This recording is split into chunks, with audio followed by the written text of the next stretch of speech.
Well, it's Uncommon Fossil, and today, starting a new series on the live economy. I plan this to is to upload a video a week. I think the target day is Wednesday on the live economy, starting with some of the basics. This week, going to go over the three in-game currencies and just kind of building one piece on top of another so that we can navigate the economy to make the best use of it.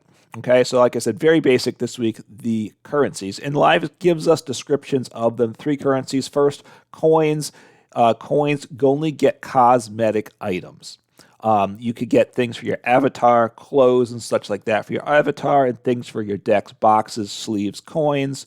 And you get them through quest, the battle pass, things like that. We'll talk about how to maximize that later on, as well as leveling up with your profile, which is some slightly odd thing that I don't fully understand, but we'll talk about it to the extent I can share something with it. But coins, feel free to spend them on things. You can't get any playable cards, so you can ignore them, which I largely do, but if you see a sleeve or a clothing item you like, just go ahead and spend your coins on it. You cannot get playable cards with it. Okay, the next currency, and one of the two that get us playable cards, so I take most interest in these two, is crystals. You get crystals again, quests, battle pass, all that stuff, similar ways to get them. And crystals you can use to buy the premium battle pass, which you should be doing every month. Battle pass is very important. Buy the premium battle pass.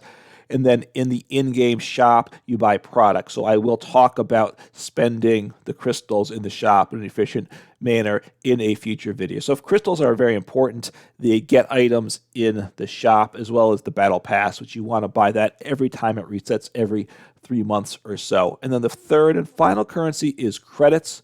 And again, this is very important. You exchange credits to craft cards. It's the basis of the crafting system, which you only can do in the deck editor. We'll talk about that in the video too. How do you actually do it? Because it's a little less intuitive than some online games, but very important. The credits gives you access to whatever particular cards you want.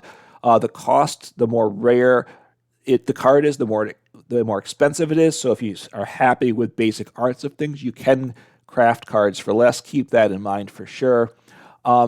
And the way you get credits, you will get some as rewards on the battle pass in some places like that. But also when you pull extra copies of a card, like through a pack opening or something, and it's like the 5th copy of a Pokemon, usually you can only have 4 copies of it, then you get some credits for it. The exchange rate varies, actually, depending on the rarity. The exchange rate varies by rarity. I'm not going to go into details at this point, but it averages somewhere about 4 to 1. It costs you typically 4 times the amount of credits to craft a card than you get for dusting that card if you have an extra copy. So it's always so you don't want to just so keep that in mind. The less cards we have to craft, the more you pull, will save you resources in the long run. But those are 3 currencies. We have coins, get cosmetics, only spend them as you wish, don't particularly worry about them. Credits gets you things in the in-game shop, there's a tab on the left, we'll be talking about that. And then the credits, which craft you cards inside the deck builder, and you get credits. You get crystals through the battle pass and such.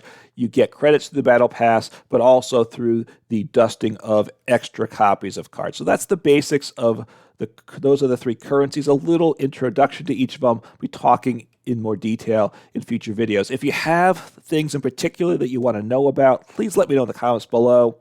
It'll help me shape the videos I do in the future. Take care.